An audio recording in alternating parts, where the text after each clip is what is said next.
Assalamualaikum warahmatullahi wabarakatuh dan salam sejahtera. Anda bersama saya lagi Paman Aceh di channel Nasi Drivebox. Hari ini kita nak membincangkan tentang kadar tambang Grab yang telah distrukturkan semula pada 16 Januari 2023. Saya tahu memang dah lama sangat.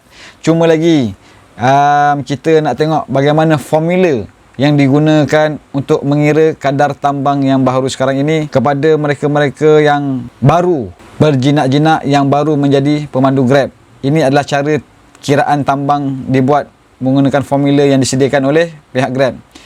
Kadar tambangnya telah dinaikkan per minit, yang dahulunya 20 sen per minit menjadi 43 sen per minit.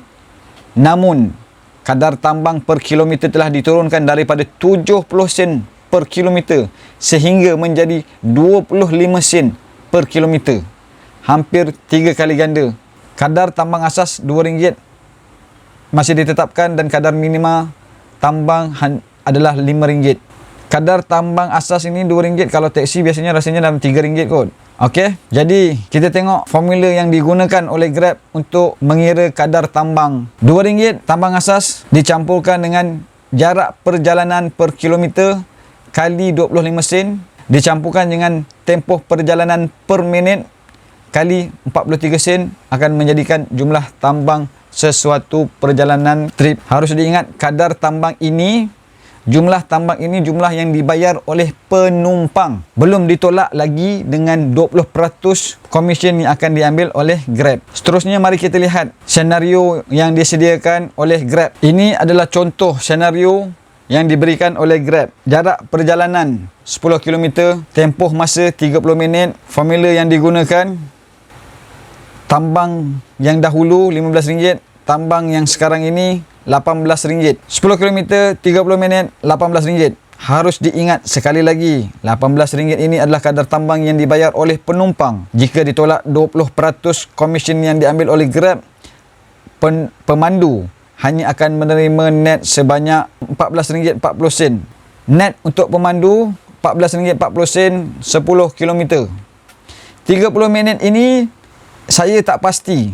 Dia cakap trip duration. Adakah 30 minit ini trip duration daripada pick up ke drop off? Sebab jika diambil masa daripada kita terima tempahan menuju ke tempat pick up, kadang-kadang kita terpaksa melalui security guard jika masuk dalam kondominium ataupun perumahan-perumahan elit. Yang security guard itu kadang-kadang boleh mengambil masa kadang-kadang sehingga 2-3 minit. Dan bila kita sampai di pick up area, bila kita tekan arrive, penumpang ada masa 5 minit untuk sampai kepada kita. Dan kadang-kala bila kita dah sampai, driver Grab purata akan tunggu dalam 3 minit. Kalau yang paling cantik sekali, yang paling lambat sekali 4 minit. Sebelum nak sempat cancel, dia dah turun dah. Betul-betul 4 minit dia kita tunggu. Jadi 30 minit ini adakah termasuk dengan itu? Jika tidak, jadi maknanya 30 minit ini kena campur lagi dengan 5 minit kadar kita tunggu dia.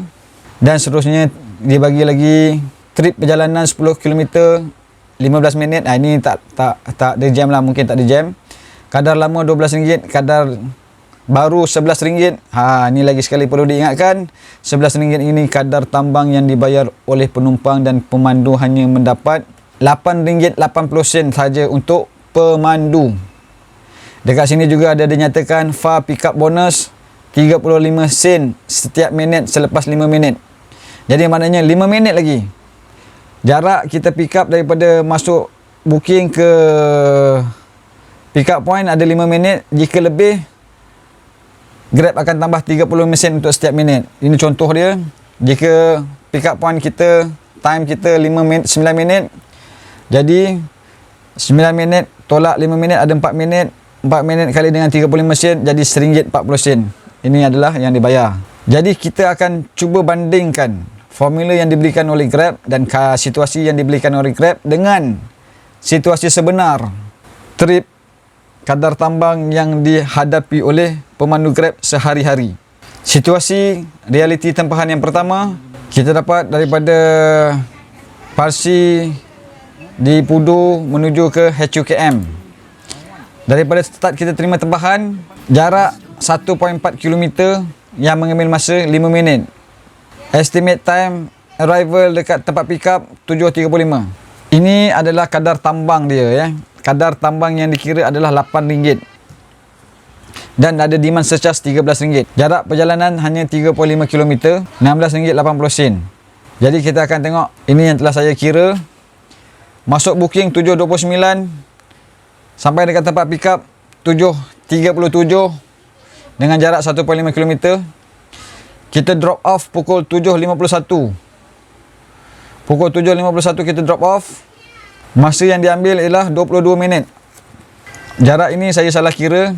Jadi jarak tadi 1.5 campur dengan 3.5, jarak dia adalah 5 km. 5 km kali 0.25 sen. Jarak dia 22 minit. Jumlah masa 22 minit kali 0.43 sen. Tambang dia, kadar tambang dia adalah RM12.71. Berbeza dengan tambang yang diberikan oleh Grab adalah RM8. RM25.70 adalah sepatutnya kadar tambang. Tolak 20%, RM2.50, RM2.50, RM5. Sepatutnya boleh dapat pemandu RM20 jika data-data realiti dimasukkan ke dalam formula yang disediakan oleh Grab. Ya, inilah kadang-kadang yang mungkin perlu diambil kira bagaimana untuk mengira satu-satu kadar tambang perjalanan. Kita tengok senario seterusnya. Senario seterusnya saya gunakan hari yang sama. Alhamdulillah dapat booking dekat situ juga. Pusing dekat roundabout tu saja. Kali ini kadar tambang dia, ini kadar tambang dia adalah RM15. Terlepas tolak komisen dapat RM12 kepada pemandu. Kita tengok fakta data realiti jika kita masukkan. Kita terima booking pada pukul 7.55. Booking masuk 7.55. Kita drop off pukul 8.07 pagi. Jumlah jarak 3.2 km. Jumlah masa 12 hingga 15 minit. Saya ambil 12 minit. Jadi mari kita kira. 12 minit kali 0.43 sen campur dengan 3.2 km kali 0.25. Jadi jumlah harga tambang dia sepatutnya RM7.96. RM7.96. Tambang yang diberikan dekat sini hanyalah RM5. Tambah dengan demand surcharge, sepatutnya tambang ini adalah RM17.96. Ditolak komisen, dekat sini pemandu boleh dapat RM14 berbanding dengan RM12. Apa yang saya cuba sampaikan dekat sini adalah kadang-kadang data yang diberikan oleh Grab tidak selari dengan realitinya yang menyebabkan perbezaan harga tambang. Dan ini seterusnya trip yang paling jam sekali. Trip yang melalui kesesakan teruk di Jalan Ceras, Kajang menghala ke Kuala Lumpur. Trip ini 10.65 km. Data yang diberikan, kadar tambang dia hanya RM12. Demand surcharge RM9. Jadi net pemandu untuk pemandu RM16.80 sahaja. Kita tengok data yang seterusnya. Masa yang dianggarkan sampai 30 minit. Ini dah jalan dah 9.7 km. Tadi sepatutnya 10 km sebab dah jalan sikit. 8.51 estimate time. 8.51 estimate time ya. Jadi kita tengok pukul berapa yang sebenarnya kita sampai. Sangkut dekat jam kat sini. Dan kita sampai drop off. Tadi bajet 8.51 kan estimate time ETA, tapi sekarang kita sampai 8.59 kita drop off. Ada tambahan masa dekat situ berapa? Lebih kurang dalam 9 minit. Kita dapat booking 8.7 minit. Kita pick up 8 suku. Kita drop off 8.59. Masa yang diambil ini 52 minit. Hampir 1 jam yang sebenar ya. Ini masa yang sebenar sebab kadang-kadang perbezaan jarak sebab jam tu tak sama dengan data yang diberikan oleh Grab. Jadi tempoh ini sebenarnya 52 minit. Jarak 11 km. Jika kita masukkan dalam formula yang diberikan, RM2 campur dengan 52 minit kali dengan 0.43 campur dengan 11 km kali dengan 0.25. Kadar tambang dia sebenarnya RM27.11. Tapi kadar tambang yang diberikan hanyalah RM12. Saya tak tahu macam mana dia kira. Memang jauh sangat. Tambang yang diberikan hanya RM12.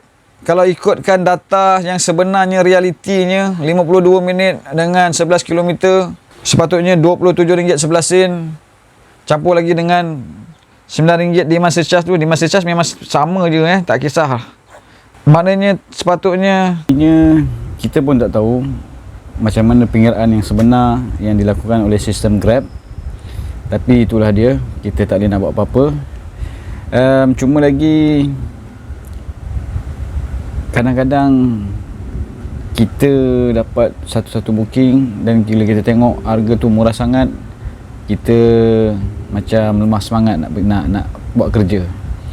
Kadang-kadang dia boleh kira macam tak fokus lah untuk bekerja. Cuma lagi kalau kita fikirkan tentang berbaloi ke tidak tambang,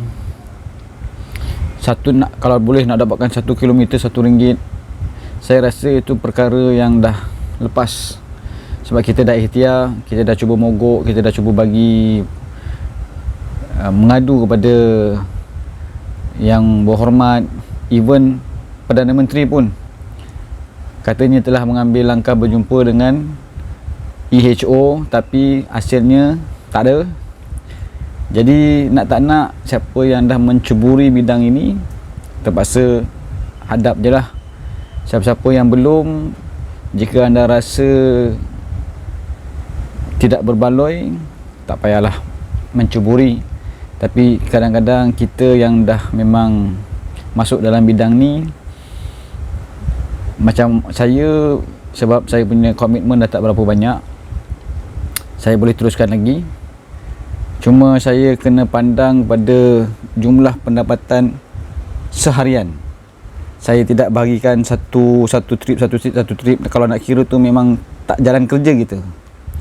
Jadi contohnya macam ni, saya pergi ke nilai dalam harga yang sebenarnya sangat rendah, tapi saya pergi juga. Tapi takdir Allah, rezeki yang Allah bagi, dekat sana pun dapat trip sampai 1 hari, setengah hari saja, daripada pagi sampai tengah hari dapat RM196. Ada perjalanan yang tak berbaloi, ada perjalanan yang berbaloi, dan ada kalanya kita cancel booking kecil, kita dapat booking besar. Dan kadang-kadang ada kalanya kita layan booking kecil, kita tak tahu sama ada kita boleh dapat ke tidak booking besar. Tapi kadang-kadang kita layan booking kecil tu membawa kita kepada booking yang besar. So jadi perkara ini agak subjektif.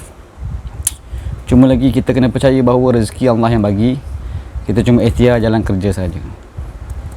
Right, itu saja untuk video kali ini. Saya minta maaf jika tersalah informasi, tapi ini apa yang saya faham. Jika salah, sila berikan pembetulan dan maklumat yang betul supaya saya boleh perbetulkan lagi pada masa akan datang.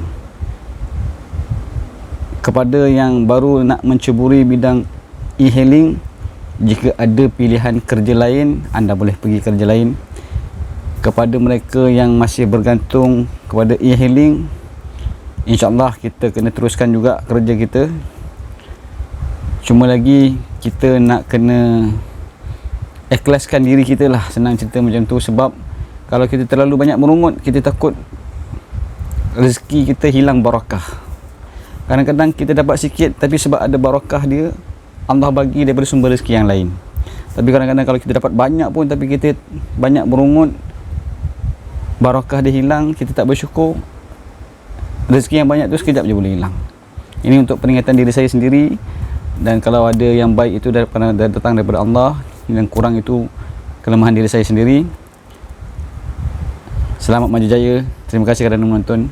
Assalamualaikum.